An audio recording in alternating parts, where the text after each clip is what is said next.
మళ్ళీ యుద్ధం ప్రారంభమైంది. ఇప్పుడు మొదలైన యుద్ధం ఎప్పటికీ ఆగుతుందో గ్యారంటీ లేదు.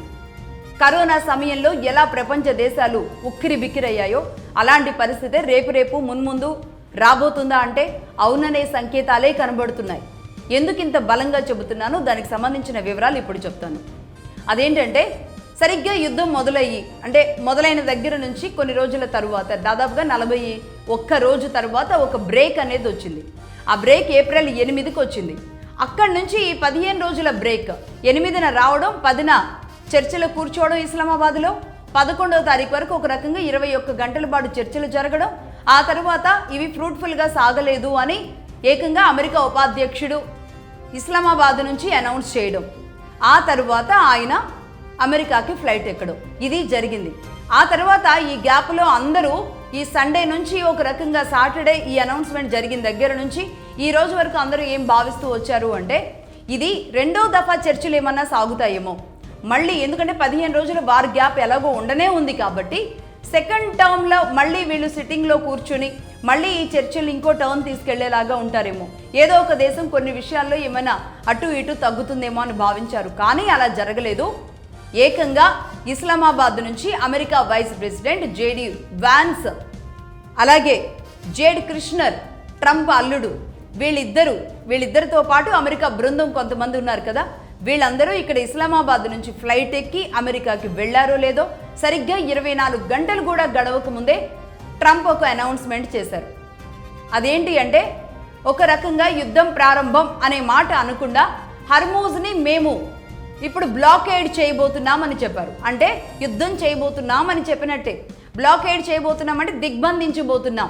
ఇరాన్ ఆధీనంలో ఉన్న ఆ హర్మూజ్ కర్వ్ ఏదైతే మనం చూస్తున్నాం కదా, యుద్ధం ప్రారంభమైనప్పటి నుంచి ఆ కర్వ్ని మేము ఇప్పుడు బ్లాక్ చేసేస్తున్నామని చెప్తున్నారు. బ్లాక్ చేయడం మీన్స్ వాళ్ళు బ్లాకేడ్ చేస్తామంటున్నారు.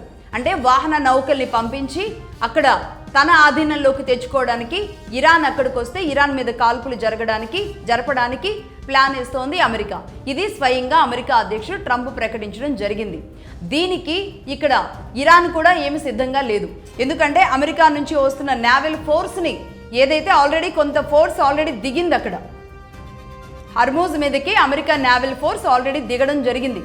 వీళ్ళని ఎదుర్కోవడానికి ఇరాన్ కూడా ఏమి తక్కువగా లేదు. తాను కూడా నేవల్ ఫోర్స్తో సిద్ధంగా ఉంది సముద్రం పైన, అలాగే ఏరియల్గా అంటే గాలిలో ఉండి కాల్పులు జరపడానికి సమాయత్తం చేసుకుంటుంది. అలాగే భూమి మీద ఉండి కాల్పులు జరపడానికి కూడా హర్మూజ్ చుట్టుపక్కల ఇరాన్ రేడియస్ మొత్తంలో, హర్మూజ్ ప్రాంతం ఏరియా మొత్తంగా అటు నీరు, గాలి, భూమి వీటన్నింటినీ కూడా ఆక్యుపై చేసి వచ్చిన అమెరికాని వచ్చినట్టుగా ఇబ్బంది పెట్టడానికి ఇటు ఇరాన్ కూడా సిద్ధమవుతుంది. దానితో కూడా ఆగలేదు ఇరాన్. అలాగే సౌదీ అండ్ దుబాయ్ మీద తన కాల్పులు అంటే గల్ఫ్ దేశాల మీదకి మళ్ళీ దూకుడు పెంచింది. ఆల్రెడీ మళ్ళీ యుద్ధం మొదలైంది. మళ్ళీ గల్ఫ్ దేశాల మీదకి మిసైల్స్ వెళుతున్న పరిస్థితి, ఆల్రెడీ మిసైల్స్ కొన్ని వెళ్ళిని యుద్ధం కూడా మొదలైంది. సో మొత్తంగా అమెరికా మళ్ళీ హర్మూజ్ దగ్గరికి వచ్చింది. ఇరాన్ దగ్గరికి వెళ్లకుండా హర్మూజ్ దగ్గరికి రావడం, ఇప్పుడు మళ్ళీ ఇరాన్ ప్రస్తుతానికి దుబాయ్ దగ్గరికి వెళ్ళడం, మళ్ళీ యుద్ధం ట్రయాంగిల్ స్టోరీలో మళ్ళీ స్టార్ట్ అయ్యింది. ఇది ఇలాగే కొనసాగితే ఇరాన్ ఏం చేయబోతుంది అన్న విషయాన్ని నేను ఈ ఎపిసోడ్ ఎండింగ్లో చెబుతాను. మొత్తంగా అయితే ఇరాన్ తన గస్తీ నౌకలు ఏవైతే ఉంటాయో వాటన్నింటినీ కూడా ఆల్రెడీ పెట్రోలింగ్ వెజల్స్ తీసుకువెళ్ళే ఆ గస్తీ నౌకలు ఏవైతే ఉంటాయో అవి కూడా ఇరాన్ నుంచి పూర్తిగా హర్మూజ్ పైకి వచ్చేసాయి. సో మొత్తంగా హర్మూజ్ పైన ఉన్న నౌకలు ఏవైతే ఉన్నాయో, మిగతా దేశాలకు వెళ్లాల్సిన నౌకలు ఏవైతే ఉన్నాయో అవి ప్రస్తుతానికి ముందుకు వెళతాయా వెనక్కి వెళతాయా అర్థం కాని పరిస్థితిలో అయితే ఇంకా సివియర్గా అయింది సిచ్యువేషన్. గతం కంటే సివియర్గా అయింది సిచ్యువేషన్. ఇది ఒక పాయింట్. అలాగే మరొకటి, ట్రంప్ గారు దీనితో ఆగలేదు. ఒకటి హర్మూజ్ని బ్లాకేడ్ చేస్తాము అని అనౌన్స్ చేయడంతో ఆగలేదు, ఇంకో అనౌన్స్మెంట్ కూడా చేశారు. అదేంటి అంటే అమెరికా అధ్యక్షుడు ఇక చివరి ప్రయత్నం చేస్తున్నారు నాటో దళాలతో. అంటే ఇప్పుడు నేను చేయబోయే యుద్ధానికి మీరు వస్తారా లేదా అని అడగడానికి ఈసారి ఇంక మళ్ళీ అడగను అని చెప్తున్నారు.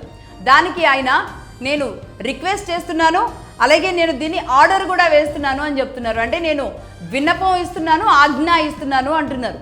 ఒకటే ఏదో ఒకటి చెబితే ఎవరైనా కనీసం అటువైపు వెళ్ళేవాళ్ళేమో. ఐఎమ్ రిక్వెస్టింగ్ అంటే సరిపోయేదేమో.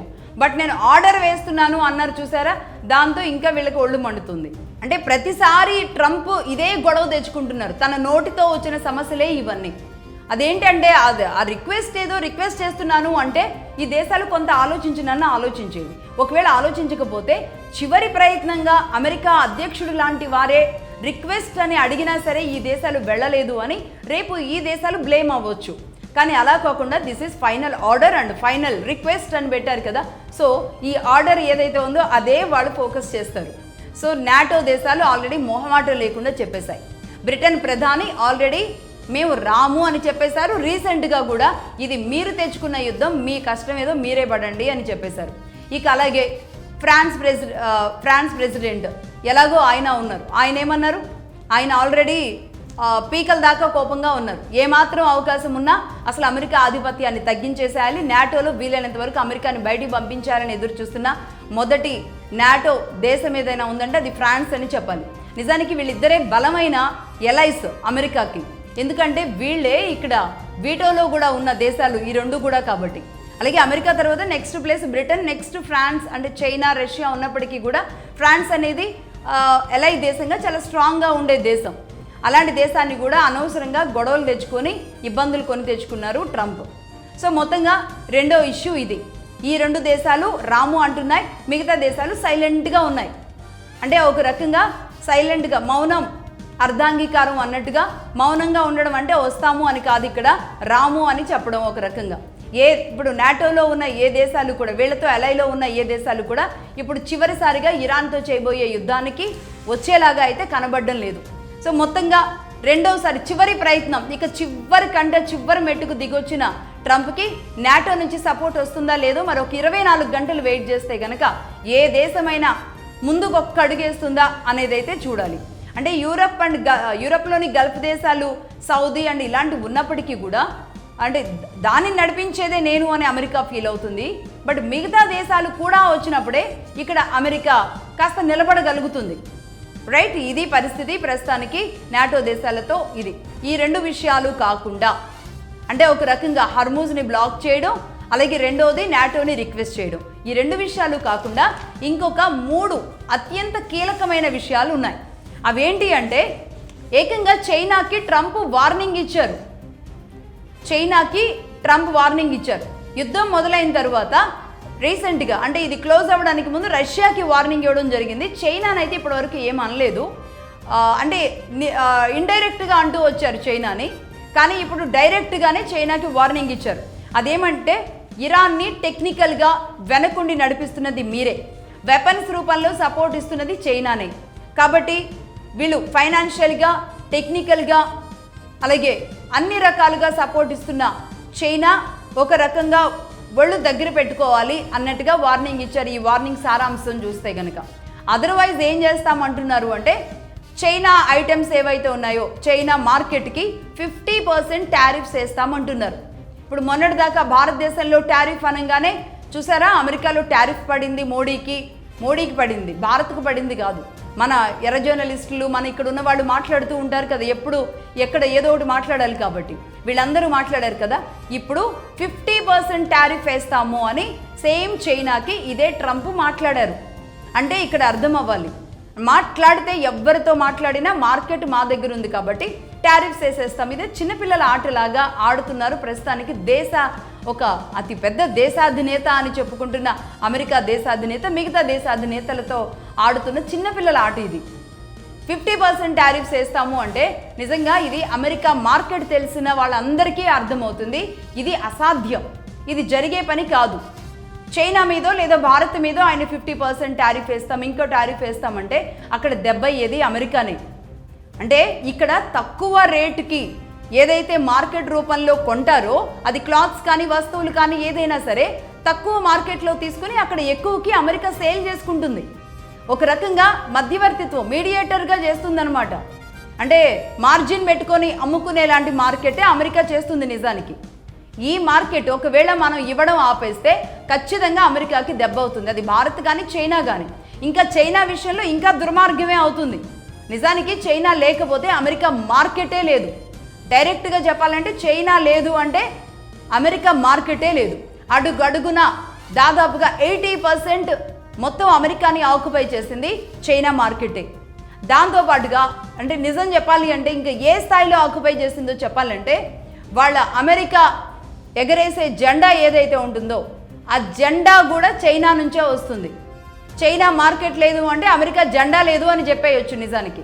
అలాగే అందరూ ఇక్కడ పిన్స్ పెట్టుకుంటారు కదా, జాతీయ దినోత్సవం రోజు, స్వాతంత్ర దినోత్సవం రోజు ఫ్లాగ్స్ పెట్టుకుంటూ మనం పిన్స్ పెట్టుకుంటాం కదా, ఆ గుండె సూదితో సహా. గుండె సూది కూడా దొరకదు ఒక రకంగా చైనా మార్కెట్ లేకపోతే. అలాంటి చైనా మీద మరి జేబుకు పెట్టుకునే జాతీయ జెండా పిన్నుతో సహా లేకుండా ఉండేలాంటి పరిస్థితి చైనాతో పెట్టుకుంటే వస్తుంది. 50% టారిఫ్ అంటే కనుక అది ఖచ్చితంగా అమెరికా మీదే ప్రభావం పడుతుంది. అప్పుడు అమెరికాను మాత్రం ఊరుకుంటారా? అమెరికాలో ఉన్న వాళ్ళు, అమెరికాలో ఉన్న మొత్తం బయట కంట్రీస్ నుంచి వెళ్ళిన వాళ్ళైనా అమెరికన్లు ఎందుకు ఊరుకుంటారు? మొత్తం మార్కెట్ అంతా చైనా మీద డిపెండ్ అయి ఉన్నప్పుడు, అక్కడున్న ప్రజలంతా చైనా మార్కెట్ మీద డిపెండ్ అయి ఉన్నప్పుడు ఒక్కసారిగా 50% కనుక టారిఫ్ పెంచితే అంటే వీళ్ళ మార్కెట్ ఆగిపోతుంది. అక్కడ అంత ధరలు పెట్టి ఎవరు కొనాలి? అక్కడున్న ప్రజలు కొనలేరు. దాంతో పూర్తిగా అమెరికన్స్ నుంచే వ్యతిరేకత వచ్చే పరిస్థితి ఉంటుంది. ఇది కూడా ఆలోచించుకోకుండా ఆయన చైనా మీద 50% టారిఫ్స్ వేస్తాం, మీరు కనుక ఇరాన్కి సపోర్ట్ చేస్తే అనేది చైనాకి వార్న్ చేశారు. రైట్, ఇది ఒక కీలక అంశం. అయితే ఇక మరొక రెండవది అత్యంత కీలకమైన విషయం అదేంటి అంటే ప్రపంచ శాంతి దూత పాకిస్తాన్ అమెరికాకి అండగా ఇరాన్లోకి అడుగు పెట్టబోతోంది. ఏది చర్చలు జరపడానికి అనుకుంటే మాత్రం పొరపాటే. ఇక్కడ చర్చలకు కాదు, యుద్ధం చేయడానికి వెళుతుంది పాకిస్తాన్. అమెరికా తరపున ఇరాన్ మీద యుద్ధం చేయడానికి పాకిస్తాన్ సైన్యాన్ని 15,000 మంది ఆర్మీని పంపించడానికి ఒప్పందం చేసుకుంది పాకిస్తాన్. ఎప్పుడైతే ఇస్లామాబాద్లో అంటే పాకిస్తానే మధ్యవర్తిత్వం చేస్తుంది, పాకిస్తానే అమెరికాకి పెత్తనం చేయడానికి, ఈ యుద్ధాన్ని ఆపడానికి నాకు ఇక ఏ మనిషి రారు అనుకున్నప్పుడు వచ్చిన ఏకైక దేశం పాకిస్తాన్, ఏకైక మనిషి ఆసిఫ్ మునీర్ అండ్ అక్కడి ప్రధాని అని ట్రంప్ ఏదైతే మొన్న బ్రేక్ సమయంలో చెప్పారో, ఇక దాంతో ఉబ్బి తబ్బుబ్బైపోయిన పాకిస్తాన్ ఈ చర్చల తర్వాత తన దేశం ఇమేజ్ ఏదో ఎక్కువగా పెరిగిపోయింది అనుకుంటోంది. అందుకే ఇక అమెరికాతో అండగా పూర్తిగా అంటకాగితే సరిపోతుంది అనుకున్నారో ఏమో కానీ పాకిస్తాన్ మొత్తానికి 15,000 మంది సైన్యాన్ని ఇరాన్ మీద యుద్ధం చేయడానికి పంపిస్తోంది. అంటే షియా అక్కడ ఆల్రెడీ పాకిస్తాన్లో జరిగే గొడవలేంటి, షియా ముస్లిం కన్ఫ్లిక్ట్స్ అనేవి ఏ స్థాయిలో ఉన్నాయి, పాకిస్తాన్ ఏ క్షణమైనా సరే అక్కడ రెజిమ్ చేంజ్ అవ్వచ్చు అని మనం పాకిస్తాన్ ఎపిసోడ్లో చెప్పడం జరిగింది. ఇప్పుడు ఈ యుద్ధం గనక మొదలైతే ఖచ్చితంగా పాకిస్తాన్లో షియా ముస్లిమ్స్ ఊరుకుంటారా? అసలు ప్రపంచ దేశాల్లో ఉన్న సున్నీ ముస్లిమ్స్ అయినా ఊరుకుంటారా? ఊరుకోరు. పాకిస్తాన్ని పీకి పాకం పెట్టడం మాత్రం గ్యారంటీ. ఈ పరిస్థితి చూస్తుంటే ఇది మనం ఖచ్చితంగా ప్రెడిక్ట్ చేయగలిగిన అంశం అని చెప్పొచ్చు. దాంతోపాటు నాకు ఇంకొక విషయం కూడా అనిపిస్తుంది. ఇక్కడ ఆసిఫ్ మునీర్ పాకిస్తాన్ ఆర్మీ చీఫ్, అలాగే అమెరికా అధ్యక్షుడు ట్రంప్ ఇద్దరు కూడా చట్టాపట్టాలు వేసుకుని స్నేహబంధంతో తిరుగుతున్నారు కదా. వీళ్ళిద్దరూ ఏమైనా, ఎందుకంటే అమెరికా అధ్యక్షుడి చిరకాల కోరిక, చివరి కోరిక ఏంటిది అంటే ఆయన నోబెల్ శాంతి బహుమతిని తీసుకోవాలి, నోబెల్ శాంతి బహుమతికి పూర్తి అర్హుడను తానేనని భావిస్తూ ఉండే ట్రంప్ గారు ఆ నోబెల్ బహుమతి వస్తే ఇద్దరం పంచుకుందామని ఏమైనా మన చర్చలకు వెళ్ళినప్పుడు పాకిస్తాన్కి ఏమైనా పంపించారో ఏమో లేక మొత్తానికి ఆసిఫ్ మునీర్ అండ్ ట్రంప్ ఇద్దరు ఈ నోబెల్ శాంతి బహుమతిని ఇద్దరు చెరో సగం చేసుకుందాం అనుకుంటున్నారా ఏంటి అనిపిస్తుంది ఈ పరిస్థితి చూస్తుంటే. లేకపోతే అమెరికాకి పాకిస్తాన్ అండగా, అది కూడా ఒక రకంగా షియా ముస్లింల దేశం మీదకి యుద్ధానికి వెళితే పాకిస్తాన్ ఉనికి ఉంటుందా? ఏమో రేపు ఏం జరుగుతుందో. భారత్ని ఎప్పుడు లేకుండా చేద్దాం, ప్రపంచ పటంలో లేకుండా చేయడానికి భారత్ మీద ఎప్పుడు కాలుదువే పాకిస్తాన్, మరి తాను ప్రపంచ పటంలో ఉంటుందో లేదో. అంటే ఈ పరిస్థితి, ఈ పరిణామాలు చూస్తుంటే కనుక ఆ నోబెల్ పీస్ ప్రైజ్ షేర్ చేసుకోవడం ఏమో కానీ ఇంకా మొత్తంగా దేశాన్ని ముక్కలు చేసేలాంటి పరిస్థితికి అనవసరంగా అమెరికాతో, దట్టు ట్రంప్ లాంటి వాళ్ళతో పెట్టుకొని వెళుతోంది పాకిస్తాన్. ఏం జరుగుతుందో చూద్దాం.